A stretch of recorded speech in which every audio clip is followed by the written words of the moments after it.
Gracias por tu apoyo a Somos Malosos. Suscríbete a nuestro canal, dale like a este video y deja tu comentario. Somos Malosos, el único canal en español de YouTube basado en Las Vegas donde hablamos sobre los Raiders. Disfruta de este clip. Daniel, how has the new rules changed your training? As far as kickoffs goes, I think it's, obviously we're going to see a lot less touchbacks. So, I mean, we did experiment a lot. Last year was a learning period. So I think, now it's just continuing that and, playing a lot more ball, which is exciting for special teams guys, exciting for me. I think, it's going to be a great play. And so hopefully we'll see a lot of exciting returns on our side when we do get a chance to return, and then a lot of, good kicks and coverage on our side as well. Are you kind of at the point where, okay, let's just keep it like this and try to master this rather than every year? Yeah, I mean, it's interesting when they make a rule change because you kind of do adjust, something you've been working on for, a long time. Obviously, for the longest time, kicking far and high on kickoffs and hang time mattered so much, and now it's kind of the opposite where it's just, placement and, precision is a little more important. So some of it's fun, but yeah, I'd love for them, not every offseason to do that necessarily. Have you had to learn some new skills in your kicking game or dust off some old skills or anything like that? Yeah, I mean, there's almost like, some like soccer skills that are popping up again where it's, a little more feel, just because it's a very different kick than a field goal, or, you don't want to necessarily just kick it straight to the returner or anything like that. So there's just a little bit of I don't know, reliance on the feel of kind of my old days of soccer, and you've seen guys do it last year where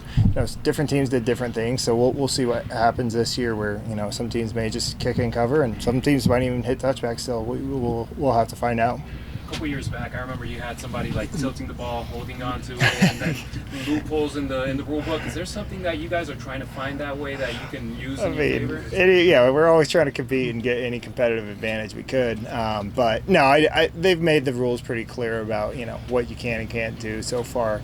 And if you guys see anything, let me know. Daniel, obviously Ashton gets his number 2. Yeah. Was that a tense negotiation, and what have you thought of Ashton early in the offseason? I heard before he even showed up.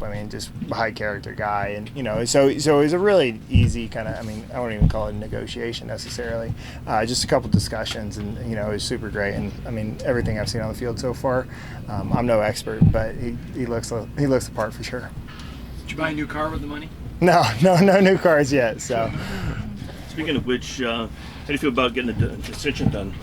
That's obviously the business side, but right now, especially this part of mini camp coming up, I just want to focus on making kicks and leave the business side to that side. But obviously I love this going on year 8 as a Raider now, and so that's essentially been my whole career, and just honored to be a part of this historic organization, and excited where we're headed this year and the direction we're going as a program. I feel like so if that happens, love that to happen, but I'm focused on the football side. Especially with the kicks happened last year, you didn't really use them in the game as much, but you practiced them a lot. How much of that year kind of helped you to not have the pressure of necessarily doing it that much? Yeah, practicing a lot of those. Yeah, I think, like I said, last year was such a learning period where for a while we thought we were going to do a certain amount of kicks, and then it kind of shifted into, hey, this is working for other teams, we'll try and adjust to that. And last year obviously the returns got to around the 30-yard line, touchback was around 30-yard line, so eventually teams started just, hey, late in the season, keep guys healthy, play a little more touchback ball.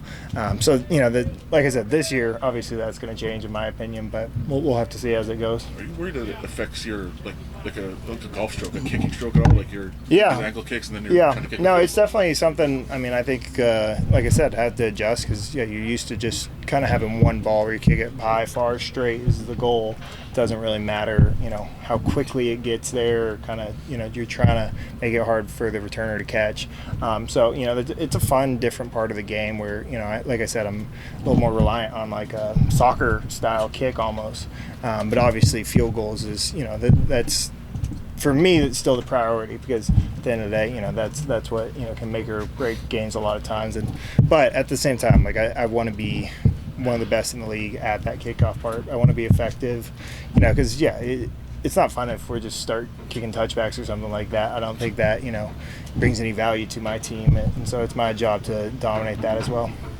Getting back to the whole jersey change, have you seen yourself wearing the new jersey, and I mean, how's it when you look at yourself? Like, what the heck is this? Well, yeah, I mean, I wore 8 when I was back in Oakland, so I was glad the old jersey still fits. You know, it's a little tighter around the belly, but no, the old jersey still fits, and it works well. So I'm excited for that. Do you think there's pressure on Ashton to perform in that number? Yeah, I give him a hard time. I call him number 2 a lot and stuff, because obviously he's returning kickoffs and stuff, so I get some interactions on the field with him. But he looks good at it.